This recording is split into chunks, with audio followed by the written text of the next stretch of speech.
Good morning. Welcome. Hi, Francesca. Hi, Viv. Move this, yeah. I had a leaf blower right outside my yoga window. So, we're back in my bedroom, but we have some beautiful birthday flowers. So that's nice. Hi, Casey. Hi, Haley. Good morning to you, beautiful woman, Viv. Hello, Seijin, hello, nice to see you. Hey, Bree, welcome, Prezi. Celtic Isles this morning. While I am Irish, after all, representing with the cable net. Hi, Nat. Hi, Warren. Good morning. Hi, everybody. Thanks for joining me again. Another day of meditation and showing up on the mat. Has anybody had what is the unbroken, birthday flowers. What is the unbroken amount of days I'd be interested in if anybody has in a roundabout? Unbroken days of meditating. And it doesn't have to just be with me. I would be interested to hear, if anybody has really committed for a big chunk of time. Hi, straight back to you, 70s disco queen. Hi, Chantel. Hi, Stefania. Andy, good morning. And I'd be interested to hear who has really started to get into a rhythm. Hey, Maria, of meditating. And, whether it's been last year, an entire year, 2 months. 2 months is great. 5 weeks, Belle. Every single day. Wow, 5 weeks straight. That's okay. It doesn't matter. It doesn't matter what it is. 3 weeks or more every day. Okay, you've been doing it in the morning and evening. That's awesome. Hi, Vish. Thanks. Nice to see you. You're going to join us today. I hope so. My friend Vish from all the way over in the UK, we did a yoga teacher training in India together. Almost from when I started this. Wow, that's great. Every single day, that's amazing. Showing up every day, buongiorno, every day for 1 year, but you started 3 years ago. Great. Good morning, Tanya. Hey, Lance. Hey, Jack. Every day since I started. Every single day, T, because that's coming up to, I think, nearly 6 weeks, maybe. 5 or 6 weeks. Hey, Kim. Morning, B. Great. I was just interested. It's not like it's any kind of competition. Meditated with me every day since I started these, but trying to meditate every day for 2 years. Yeah. Missed 1 day in the whole 10 months of the mentorship. Bree's thought about it for years. It's the first step, the thought, right? Then you just actually have to sit down and do it. Yoga every day and meditation almost every day for the past 5 weeks. Yeah, that's great. And I wanted to talk about two weeks, Tanya. I wanted to talk about it. I've done it every day with me and previously 3 months without a break. Wow, that's incredible. So there's a lot of people who are really starting to commit to the practice. And I wanted to talk a little bit, briefly if I can, about Dharma. You meditate every day, religiously for 6 years. That's so good, Kim. And the idea of Dharma, and you're about to go to sleep. It's 11:30 here. Babe, go to sleep over in the UK if you need to. Or you can just let my voice, drift you off to sleep. Yoga every day since the retreat. Wow, that was 2 years ago maybe, Jack. That's amazing. I'm so happy to hear that. Now we're going to add in some meditation. So I wanted to talk about today Dharma, Dharma, which is a concept that works together with karma. And we've talked a bit about karma, and also everybody knows Jack Tonks. Whenever she comes up, somebody's like, hey, hey, hey. We talked about it at the Satsang, and how karma is action, which is keeping us in cycle, and um, and I would like to discuss this idea of purpose in life, but not necessarily vocation, which is what Dharma is translated as. And Dharma is also translated as the teachings themselves. So, as I mentioned on one of the days, in Buddhism, they talk about the three kind of elements of moving along the spiritual path: the Buddha, the Dharma, and the Sangha. The Buddha being this kind of state of enlightenment that we are desiring the attainment of, or we're kind of aspiring towards through practice. The Dharma is the teachings. And good morning, everybody. Hey, Says. Hey, Pocky. Hey, Amy. And the Sangha is the community. And Dharma is also this idea that when we are working with spontaneous right action, when we are really aligned, we're kind of always in action. And even in a moment when we are all experiencing across the world isolation, everything has gone into shutdown, there isn't a sense that from a yogic perspective we just kind of necessarily float along and we don't take any action in our lives. Action is still really important on the yogic path, but it's about the right action for you in that particular moment. And I want to use the example of meditation and motherhood for now. But even if you're not a mother, I'd like you, if possible, to use that example and kind of translate it to whatever is going on in your world in terms of your Dharma. Because I've had a few mothers connect with me and talk about their struggle to sit down and do the meditation practice because of their kids. And what I want to reiterate is the Dharma, your purpose, or the action that you must take in any given moment, can be the mode for spiritual awakening.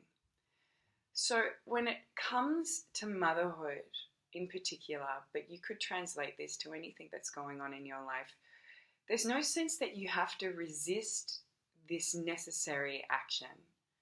When you are a mother, this is your primary role in life, especially when the children are very little.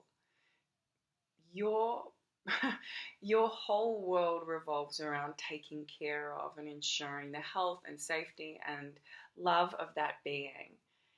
And of course, you want a meditation practice that supports that. And if you have a partner, that's amazing, who can support you to do that, wonderful.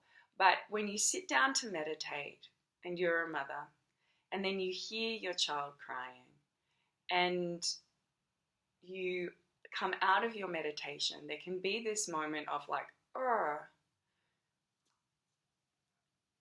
I want to meditate. This is the thing that I should be doing. When in fact, your Dharma in that moment is to be a mother. Whether you like it or not, whether you resist it or not, you need to follow your Dharma fully and completely and do it with absolute presence. And when we resist our Dharma, this is where suffering also arises. So, in my example, I'm not a mother, but this same example can be used for myself as a teacher. This is a very strong dharmic path for me. It is not everybody's path. So it's not that everybody in the world has to become a yoga or meditation teacher, that is the only way towards connecting to the spiritual path. Not at all. And even with me, I sometimes have this like great desire as a person, as a human. I think, oh, I just want to go on a holiday. I don't want to work. I want to take a break. I just want to do my own practice. I would love to go on a retreat, somebody else's retreat. And I have this kind of yearning, this desire, or I think, oh, isolation's happening. I can wind down. And it just doesn't happen for me because my Dharma is so strong to teach. It is very powerful for me. So even if I try to kind of unwind myself from it, I always end up back there. And there is a sense that whatever your Dharma is, maybe it's you're a potter on the wheel. I mean, this is the thing that I want to be doing. I want to get back on the ceramics wheel.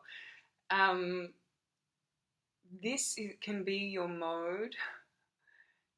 That's great, says. This can be your mode towards awakening, whatever it is. Well, Nafisa, as my teacher in India, if Vish is still listening, used to say, tears are just love moving through us. So tears are good. But there's a sense that when we can accept our Dharma, whatever it is, and that doesn't necessarily mean vocation. So it doesn't necessarily mean the job that you're paid to be doing. That's not necessarily your Dharma. But when you can really accept and be wholly present in what it is that you're meant to be doing, this can be your mode to spiritual awakening. And in Buddhism, there are 10 bodhisattvas who achieved awakening through presence in what they were doing in their action. So you don't have to be a spiritual teacher. You also don't have to be a mother to experience Dharma. When there is this calling, and it could be right now, the calling is actually for rest. That could be your calling, that you need to do that. Then do it well, do it with your entire body. Be wholly present to it. If you're somebody who keeps trying to start up a business and then you keep getting knocked down to rest, or if right now there is a very deep, deep calling for you to be a student, to get on the mat, follow that. Let me see a question. How can you realize that something specific is your true Dharma so that you can totally focus on it instead of other distractions? Well, the meditation practice helps you to align with that. So when you meditate every single day, then you start to tap into a stillness. You don't have to think it. You don't have to be in meditation saying, okay, today I'm going to think up my Dharma. I mean, I spent all of my 20s. Oh, Vish is still awake. Thanks for staying with it, Vish. You can have your eyes closed and listen. You don't have to be in meditation thinking, what is the thing? What do I need to do? I mean, from the time that I needed to figure out my vocation, I think, as I've explained to you, for my entire 20s, I was trying to figure it out with this intensity. And when I rested in that period of time where I was an architect, I was just an architect. I was designing, and when I was in it and I was in total flow, it was everything. And then there was a time when that changed, when my Dharma moved from being an architect towards being a teacher. And then that was the thing that became very consuming to me. And then again, I'm sure at some point, if I have a family, then my Dharma again will change. It's something that arises very naturally when you are in alignment with your path. So you don't have to, you're right, Prez, you don't have to kind of understand it as a concept. It just moves through you. And your Dharma, yes, I mean, motherhood as a spiritual awakening, and any path can be. So you don't have to be a mother, you don't have to be a yoga teacher, you don't have to be an award-winning architect, Mishko, just being my PR agent, and Shay as well. But all of these are simply examples. So then I don't want to be alienating anyone. Your work as an artist can be that mode. But it isn't meant to be the excuse to avoid meditation or to not do your own spiritual sadhana. So perhaps as a mother, your children get to a certain age and they don't need you with the same intensity that they did at one point. So it doesn't mean that you're always hovering around and smothering them and, that's not what the teaching is about. There comes a time when your Dharma shifts, as mine has done, and it isn't the same for your entire life, and it can even shift from moment to moment. This idea of deep presence in the action that is necessary in that moment can bring us deep awakening, but to know what that action in the present moment needs to be requires us to drop into stillness with regularity, to have a very strong meditation practice, and to do it without, it's not about an excuse. Dharma isn't an excuse. So I don't say, okay, well, I've got to teach this morning, so it means that I can't do my own personal practice. It isn't about that either, but it's about kind of having an acceptance of your path in this moment, your Dharma in this moment. And with acceptance of your Dharma, you'll find that there's almost a suffering that is taken off your shoulders. So for me, when I release from the idea of living this kind of ideal yogi life where I spend most of my day practicing, I do like a little bit of teaching work. When I let go of that, then I actually am okay with the fact that this is my path. This is it. For now, I'm not going to stop teaching. This is the action I need to take. This is the path I'm on, and it's a locomotive train that is within my control, but also not in my control. Truth and purpose. You just feel it and you take action. And this can be an annoying instruction. Just feel it. Because if you're not feeling like you're on the right path, or that you're not living in Dharma, it can feel out of your reach. But if you're getting up to meditate, and if you're doing whatever it is you need to do in this moment with presence, then you are living in a dharmic way. So let's drop into presence through meditation. We're working with the mantra Om, So, Hum. We'll be chanting this together out aloud, and we'll slowly allow it to move into silence. The mind keeps coming back to the mantra. No time for thinking. I don't want you to be thinking about what your Dharma needs to be. Focus on the mantra, and then we rest in stillness. Oh, that's a really kind sentiment. I was helping people building their physical houses, now I'm helping people building their inner spiritual temples. What a nice sentiment, thank you. And thanks, Simone, for the question. So if you need to twist, stretch, yawn, crack a bit, as I do, and then find a position in which you can rest with comfort and sweetness. And allow yourself to be still for these next 10 minutes. Take a deep breath in the nose. Exhale out of the mouth.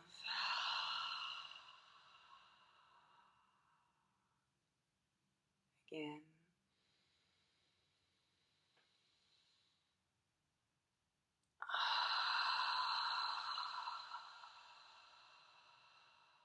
One more.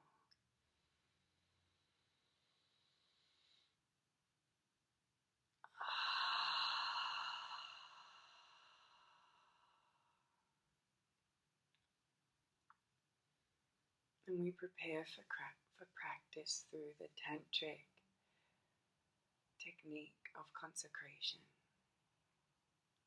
We move into a positive state of mind, letting go of all of our everyday lives, all that is mundane, all that is impermanent. And we align our consciousness to the divine, the sublime, the universal, the eternal.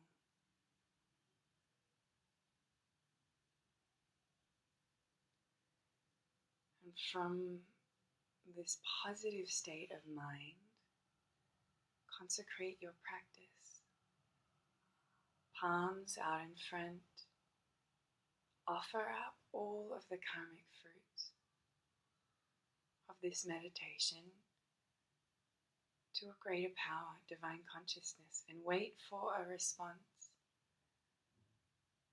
You will receive it. You will feel it in your own personal way.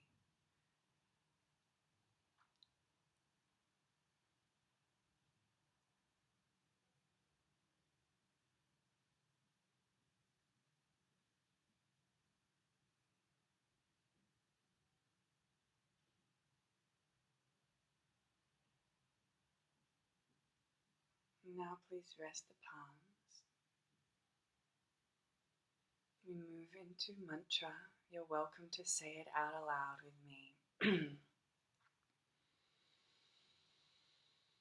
Om Soham.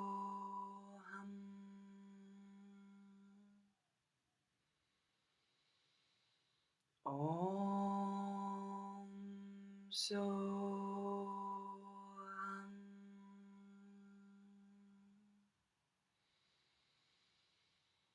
Om Soham.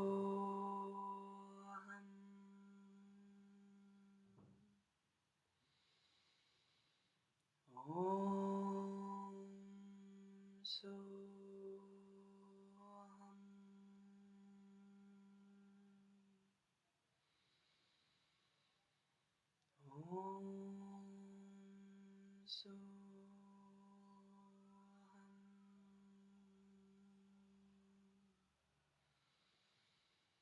Om Soham.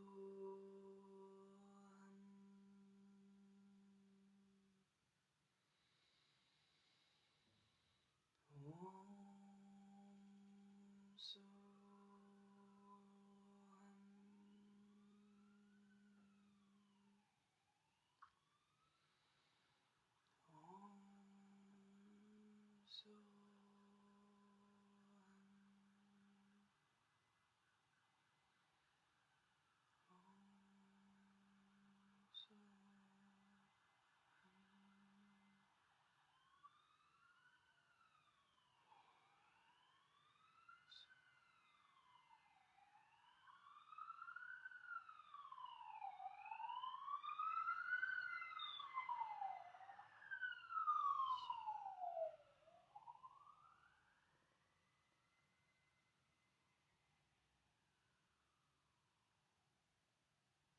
Allow this mantra, Om Soham, to be the focus of the mind, the magic of these sacred words, powerful beyond the understanding of the intellect.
And notice the mind when it is drawn to thought, and bring it back to the mantra Om So Hum.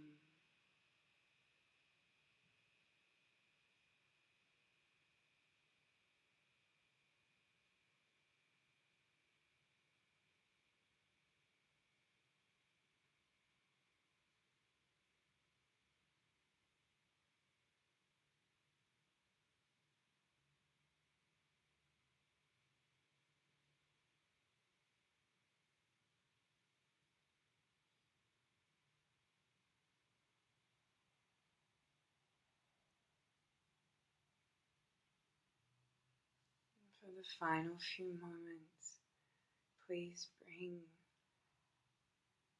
a deep, full, and whole concentration, all-encompassing focus on the mantra.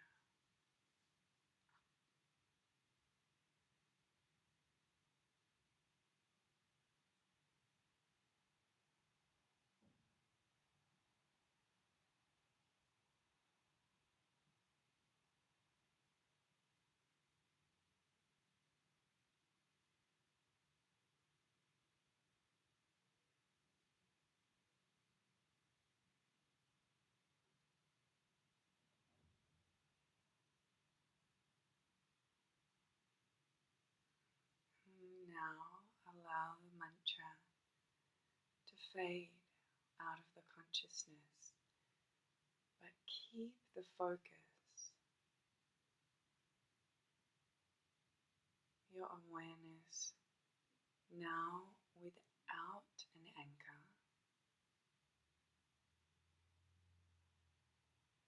awareness resting in a state of void,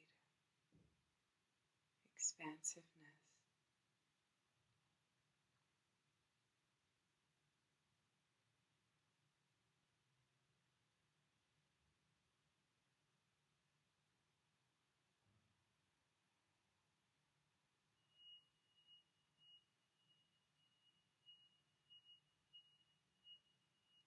Bring the hands to prayer, rub them,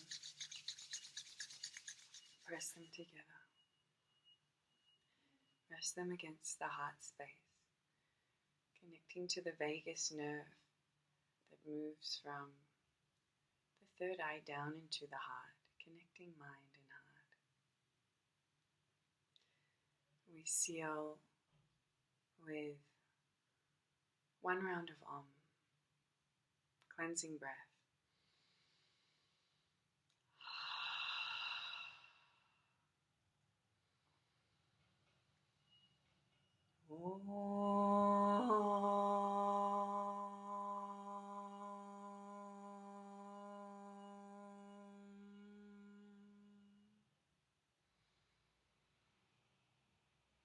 Bowing to ourselves, to the light that guides us on this path, connecting us always to our Dharma when we are still enough to hear it. To that calling within that we know exists in every human. To that we bow and say, Namaste. Namaste to you all.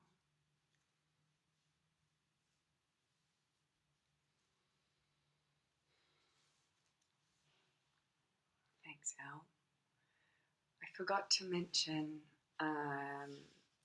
that Jamie and I are running a philosophy course in May. So we aren't running our teacher training in May this year due to everything. So we've taken the yoga teacher training YTT 200. You're welcome, Amy. And we've turned it into just the philosophy module is a month-long course. So we just launched that yesterday. So if you are somebody who is maybe even thinking about doing a YTT 200, or you're wanting to know the philosophy behind what yoga teachers learn, we'll be doing that over the course of 4 weeks. They're 90-minute lectures twice a week. And it's all online. So if you're interested, you can take a look. We might put it somewhere more obvious on the website, but it's under trainings. Thank you all for joining me again this morning. Thanks, Peach, yourself. Thanks, Nicole. I had a great birthday. Considering that it was probably meant to be a terrible birthday, I had a great birthday. I'm a little exhausted. It was very busy. Thank you, Lily. Thanks, Jordan. So great to connect with you all every morning. It is such a joy in my day, so I appreciate you all for showing up. I think we had around about 110 at one point. So that's great. I think that if we just keep building it, we grow the Sangha, we grow the support. Thanks, Jack. Thanks for showing up with me. Move with Fleur. Thanks for joining, Fleur. Love that name. Thanks, Bree. And Simone. Thanks for staying in it, Vish, even though it's super late over there in the UK. And there are a few questions that I want to answer and connect with tomorrow. But if you have anything that comes up, best to send the questions to the Light Collective directly rather than me, because, yeah, my inbox can sometimes get a little bit overwhelming. So send any questions through to TLC, the Light Collective. I bid you good night, Vish. All the love over in the UK. And I will try and answer as many as I can, and very often they're the same. And I do speak to students too, and I can it just sort of arises what is taught. So feel free to add in. Oh, thanks, Hayley. You're exactly that energy. Thanks, Jess. Goodbye to you all on Facebook.